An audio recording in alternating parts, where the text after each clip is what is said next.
ഇപ്പോൾ T I Madhusoodanan പറഞ്ഞതെന്നാൽ ഞാൻ വലിയ വിഷു എന്നാണ് പറഞ്ഞത്. നല്ലതല്ല, നല്ല അഭിപ്രായമാണ്. കാരണം എന്നെക്കുറിച്ച് നേരത്തെ പറഞ്ഞ അഭിപ്രായങ്ങളൊക്കെ വേറെ കിടക്കുന്നുണ്ട്. നേരത്തെ എന്നെക്കുറിച്ച് ഈ മധുസൂദനൻ പറഞ്ഞ കാര്യം എന്താണെന്ന് പറഞ്ഞാൽ ചെമ്മീൻ ഗാന്ധി എന്നാണ്. അല്ല, ഇതിൽ എന്താ കാര്യം തന്നു കഴിഞ്ഞാൽ പയ്യന്നൂർ CPM എങ്ങനെ തോറ്റു എന്നില്ലാണ് പ്രശ്നം. അതിലാണ് എല്ലാ സംഭവങ്ങളും ഉത്ഭവിക്കുന്നത്. പയ്യന്നൂർ ശേഷം ജയിക്കുന്നത് മധുവിൻ്റെ കയ്യിൽ റിപ്പോർട്ട് ജയിക്കുന്നതാണ്. ഈ കുഞ്ഞേശ്വർ ഒരിക്കലും പയ്യന്നൂർ സ്ഥാനാർത്ഥിയാവാൻ നിശ്ചയിച്ച ഒരാളല്ല. ഒരു വലിയ സമരം പാർട്ടിക്കാർക്ക് നടത്തി ആ സമരം വിജയിക്കില്ലാത്തവര് അവസാനം ആ സമരത്തിൻ്റെ ഏറ്റവും അവസാനം കിട്ടുന്ന പകരം ഞാൻ അങ്ങനെയാണ് ജനങ്ങളോട് പറയും, ഇതിനകത്ത് വിജയിക്കില്ലെന്ന് ജനങ്ങളോട് പറയുന്നത്. അങ്ങനെ ജനങ്ങളോട് പറയാൻ തീരുമാനിച്ച് ജനങ്ങളോട് പറഞ്ഞപ്പോൾ പാർട്ടിയാണ് പുറത്താക്കിയപ്പോൾ സമരം മുന്നോട്ട് കൊണ്ടുപോകണം. ആ സമരം മുന്നോട്ട് കൊണ്ടുവന്ന സമരത്താണ് തെരഞ്ഞെടുപ്പ് വരുന്നത്. അപ്പോൾ തെരഞ്ഞെടുപ്പിൽ ആ സമരത്തിൻ്റെ ഭാഗമായി ഒരു മത്സരങ്ങളൊക്കെ മാത്രമാണ് ഈ കുഞ്ഞിന് തീരുമാനിച്ചത്. അതിന് പല രീതിയിൽ സഹായം ചെയ്തിട്ടുണ്ട്. പല ആളുകളും ചെയ്തിട്ടുണ്ട്, ഞങ്ങളും ചെയ്തിട്ടുണ്ട്. ഞാൻ ചെയ്തതെന്ന് പറയുന്നത് പാർട്ടിക്കകത്ത് നിൽക്കുന്ന ആയിരക്കണക്കിന് ആളുകളുടെ സഹായം ചെയ്തുകൊണ്ടാണ് വി കുഞ്ഞേശ്വരൻ ജയിച്ചത്. കാരണം ഈ കമ്മ്യൂണിസ്റ്റുകാരെന്ന് പറഞ്ഞാൽ ഒളിയുദ്ധം നടത്തുന്നതിൽ ഒട്ടും പുറകിലല്ല, അവരാണ് ഏറ്റവും മുമ്പിൽ. അപ്പോൾ പയ്യന്നൂരിൻ്റെ പാർട്ടിക്കകത്തുണ്ടായിരുന്ന കമ്മ്യൂണിസ്റ്റുകാരായിട്ട് ആളുകൾ ഒളിയുദ്ധം നടത്തിയിട്ടാണ് ശരിക്കും ഈ തെറ്റിനെ പരാജയപ്പെടുത്തിയത് വി കുഞ്ഞേശ്വരൻ ജയിച്ചത്. അപ്പോൾ ഇതെന്തുകൊണ്ട് വന്നു തന്നെയാണ് പരിശോധിക്കുന്നത്. കാരണം വി കുഞ്ഞേശ്വരൻ്റെ ഒരു വലിയ മഹത്തായിട്ടൊരു പാരമ്പര്യമോ അല്ലെങ്കിൽ വലിയ ജനകീയ നേതാവിൽ വന്ന ഒരാളത്തല്ല വി കുഞ്ഞേശ്വരൻ സാധാരണ പാർട്ടി പുറത്തായി വന്ന് പാർട്ടിയുടെ ഏരിയ കമ്മിറ്റി സെക്രട്ടറിയായി അവിടുന്ന് ചില വിഷയങ്ങളുടെ ആളുകൾ ദൂരത്തെ ആക്കി അങ്ങനെയൊക്കെ നിന്നവരാണ്. ഇങ്ങനൊരു സമരം നടത്തിയിട്ട് വരുമ്പോൾ പയ്യന്നൂരിലെ ജനതയുടെ ഒരു സവിശേഷതയാണ്. കാരണം പയ്യന്നൂരിലെ ജനത മനസ്സിലാക്കി എന്താണെന്ന് പറഞ്ഞാൽ പയ്യന്നൂരിൻ്റെ പ്രതിനിധിയായിട്ട് ആരാണ് നിയമസഭയിലേക്ക് പോകുന്നത്. അതൊരു കളങ്കിതനായ വ്യക്തി പോകണമെന്ന് ആലോചിച്ചപ്പോൾ ജനത തീരുമാനിച്ചു, കളങ്കിതനായ ഒരു വ്യക്തി കേരളത്തിൻ്റെ നിയമസഭയിൽ പയ്യന്നൂർ പ്രതിനിധിക്ക് പോയിക്കുക. വി കുഞ്ഞേശ്വരൻ തെളിയിച്ചതും വി കുഞ്ഞേശ്വരൻ പിന്നെ അതിനകത്ത് വിജയിച്ചു വന്നത്. അല്ലെങ്കിൽ വി കുഞ്ഞേശ്വരൻ വിജയിക്കൂല. അപ്പോൾ അത് പരിശോധിക്കാതെ വേറെ ഏതെങ്കിലും കാണുമ്പോഴൊന്നും പിന്നെ പറയുന്നതിന് കാര്യമില്ല. ഇതിനകത്തിപ്പോൾ ടി ഐ മധുസൂദനൻ പറഞ്ഞതെന്നാൽ ഞാൻ വലിയ വിഷു എന്നാണ് പറഞ്ഞത്. നല്ലതല്ല, നല്ല അഭിപ്രായമാണ്. കാരണം എന്നെക്കുറിച്ച് നേരത്തെ പറഞ്ഞ അഭിപ്രായങ്ങളൊക്കെ വേറെ കിടക്കുന്നുണ്ട്. നേരത്തെ എന്നെക്കുറിച്ച് ഈ മധുസൂദനൻ പറഞ്ഞ കാര്യം എന്താണെന്ന് പറഞ്ഞാൽ ചെമ്മീൻ ഗാന്ധി എന്നാണ്. ഞാൻ ചെമ്മീൻ കൃഷി ചെയ്ത് ജീവിക്കുന്നുണ്ട്, വലിയ തെറ്റാണല്ലോ. അപ്പോൾ ചെമ്മീൻ ഗാന്ധി എന്നായിരുന്നു നേരത്തെ ആശയം. അപ്പോൾ ഞാനതൊക്കെ ഒന്ന് ആസ്വദിക്കുമായിരുന്നു, അങ്ങനെ വേണമെന്ന് തോന്നിയിട്ട.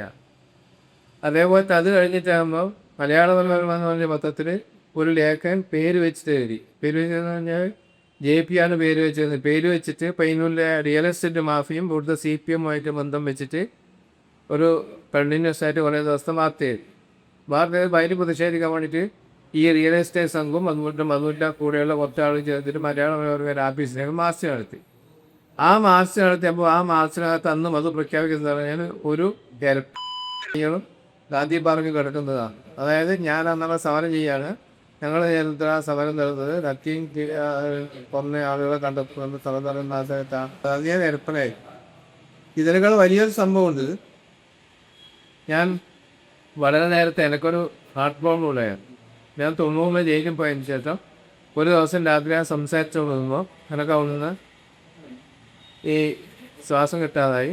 അപ്പോൾ ജയിലിനകത്ത് ഭയങ്കര പ്രശ്നമായി. രാത്രി തന്നെ അവരോട് ഒച്ചയുണ്ടാക്കിയിട്ട് വാടപ്പാരോട് തുറന്ന് തന്നെ ജയിലിൻ്റെ ആശുപത്രിയിലേക്ക് കൊണ്ടുപോയി. അപ്പോൾ ഡോക്ടർ പറഞ്ഞു ഈ ഹാർട്ടിൻ്റെ എന്തോ ചെറിയ പ്രശ്നമുണ്ട്, അതിപ്പോൾ ഇവിടെ നോക്കാൻ വേണ്ടി പറ്റില്ല, അതുകൊണ്ട് ജില്ലാ ആശുപത്രി കൊണ്ടുപോകണമെന്ന് പറഞ്ഞു. ജില്ലാ ആശുപത്രി നേരെയല്ല, അവരത് പറ്റൂലെന്ന് പറഞ്ഞിട്ട് കോഴിക്കോട് മെഡിക്കൽ കോളേജിൽ കൊണ്ടുപോയി. കോഴിക്കോട് മെഡിക്കൽ കോളേജിൽ കൊണ്ടുപോയിട്ട് അവിടെ നോക്കിയിട്ടാണ് വന്ന് ഹാർട്ടിന് അയോട്ടി വളവിന് ചെറിയ പ്രശ്നം, അയോട്ടി സിനോസിസ് ഉണ്ട്, അവിടെ സർജറി ചെയ്താൽ മാത്രമേ ശരിയാവുന്നു. അപ്പോൾ ഇത് പറഞ്ഞ് പിന്നീട് അത് മണിപ്പാൽ കൊണ്ടുപോയിട്ടാണ് കൺഫേം ആക്കിയത്, എന്തായാലും സർജറി ചെയ്യാൻ പറ്റില്ല. അപ്പോൾ ജയിലിൽ ഞാൻ വന്നതിന് ശേഷം ഇതുമായി ബന്ധപ്പെട്ട് ജയിലിൽ നിന്ന് വിട്ടതിന് ശേഷം, അതായത് കേസ് എക്വിറ്റ് ചെയ്തതിന് ശേഷം ഇതുമായി ബന്ധപ്പെട്ട് വലിയ പോസ്റ്ററുകൾ പോയി കരുതുക. എന്താ പോസ്റ്റർ എന്ന് പറഞ്ഞാൽ മേത്തരം ഹൃദയവാഴകൾക്ക് സമീപിക്കുക, ഡീപ്പ് ഷോക്കാൻ പയ്യന്നൂർ. ഈ പോസ്റ്റർ ഞാൻ ആളെന്ന് പറഞ്ഞാൽ അന്നത്തെ യുവജന നേതാവാണ് പയ്യന്നൂർ. അതായത് 93 ശേഷം അയാളാണ് പിന്നീട് പയ്യന്നൂർ പാർട്ടി ഏരിയ സെക്രട്ടറി വന്നതും പിന്നീട് ജനപ്രതിനിധിയായിട്ട് വന്നതൊക്കെയാണ്. അപ്പോൾ ആരാന്നുള്ളത് കണ്ടെത്തിയോ. അപ്പോൾ ഇത്ര വേസ്റ്റായ നിലയിൽ കാര്യങ്ങൾ പറയുന്ന ഒരാളാണ്. കാരണം ഒരാളോടുള്ള വെറുപ്പ് എങ്ങനെയൊക്കെയാണ് പിന്നെ പ്രതിഫലിപ്പിക്കേണ്ടത് ആ നിലയിലൊക്കെ പറയാൻ വേണ്ടി ശ്രമിക്കുന്ന ഒരാളാണ്. ഇത് ഞാൻ മനസ്സിലാക്കുന്നത് ഞാൻ എടാട്ടിലെ ഒരു സഖാവിനോട് ഈ കക്ഷി പറയുകയാണ്, അവിടെ കോളേജിലൊക്കെ പോസ്റ്റ് കൊടുക്കണം, കോളേജിൽ ടീ പുരുഷത്വമായി ബന്ധപ്പെട്ട് ഒരുപാട് ആളുകളുണ്ട്, കുറച്ച് പോസ്റ്റ് കോളേജിലൊക്കെ കൊട്ടിക്കണം. കാരണം എന്ന് പറഞ്ഞാൽ കോളേജിൽ നമ്മളായിട്ട് ബന്ധുവിൻ്റെ ആളുകളിലേക്ക് അഭിപ്രായ വ്യത്യാസം ഉണ്ടാക്കാൻ വേണ്ടിയിട്ട് ആണ് പോസ്റ്റ്. കാരണം അന്ന് ഈ കക്ഷി നന്നായിട്ട് പോസ്റ്റർ എന്താ കൂട്ടതാണ്, അപ്പോൾ പോസ്റ്റർ എഴുതി ഒട്ടിക്കാൻ പറഞ്ഞു. അപ്പോൾ അയാൾ പറഞ്ഞു ഞാൻ പോസ്റ്റ് ഒട്ടിക്കൂല, എനിക്ക് പൊട്ടുകാട്ട് പൂക്കട എന്താണെന്ന് അറിയാം, അവിടെ ഒട്ടിക്കൂലെന്ന് പറഞ്ഞാണ് അയാൾ എന്നോട് വന്നിട്ട് പറയുന്നത് ഇങ്ങനെയാണ് നിങ്ങൾ ഇയാൾ പറഞ്ഞതെന്ന് പറയുന്നത്. അപ്പോൾ അത്ര വ്യവസ്ഥയായ നിലയിലാണ് കാര്യങ്ങൾ ചെയ്യുക, അത്ര ഒരു മനുഷ്യത്വ ഇല്ലാത്ത രീതിയിലാണ് ചെയ്യുക. അപ്പോൾ ഇപ്പോഴെന്താന്ന് പറഞ്ഞാൽ തോറ്റപ്പോൾ ഉണ്ടായിരുന്ന പ്രശ്നമാണ്. ഞങ്ങൾ തോക്കൽ എന്ന് പറഞ്ഞാൽ ചെറിയ തോക്കലല്ല. ഈ പയ്യന്നൂർ മണ്ഡലം എന്ന് പറഞ്ഞാൽ എല്ലാ രാഷ്ട്രീയ പാർട്ടികളും, അതായത് ഇടതുപക്ഷത്തും വലതുപക്ഷത്തും എല്ലാ രാഷ്ട്രീയ പാർട്ടികളും CPM ഒഴിച്ച് ബാക്കി എല്ലാ പാർട്ടികളും ഒന്നിച്ചു ചേർന്നാലും ഈ പയ്യന്നൂർ CPM തോപ്പിക്കാണ്ട് പറ്റില്ല. കാരണം 60% എബവ് വോട്ടുള്ള പാർട്ടിയാണ് പയ്യന്നൂർ CPM. അപ്പോൾ എല്ലാവരും ചേർന്നാലും ഒരു 40-45% വോട്ട് വരും, വേറെ വരില്ല പോളിയുന്ന വോട്ട്. അപ്പോൾ അങ്ങനെ ഒരു പാർട്ടി പയ്യന്നൂരിട്ട് പരാജയപ്പെടണമെങ്കിൽ അതിൽ ചെറിയ ഒരു കൈനിരിമ്പ് പോരാ.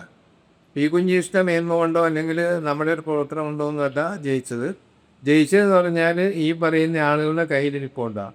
കാരണം തോറ്റത് കമ്മ്യൂണിസമോ കമ്മ്യൂണിസ്റ്റ് പാർട്ടിയുമായിട്ട് നമുക്ക് മനസ്സിലാക്കാൻ അർത്ഥമൊന്നുമില്ല. തോറ്റ ശരിക്കും പറഞ്ഞാൽ ഒരു തെറ്റിനെ തോൽപ്പിക്കാൻ പയ്യന്നൂർ ജനത തീരുമാനമെടുത്തതാണ്.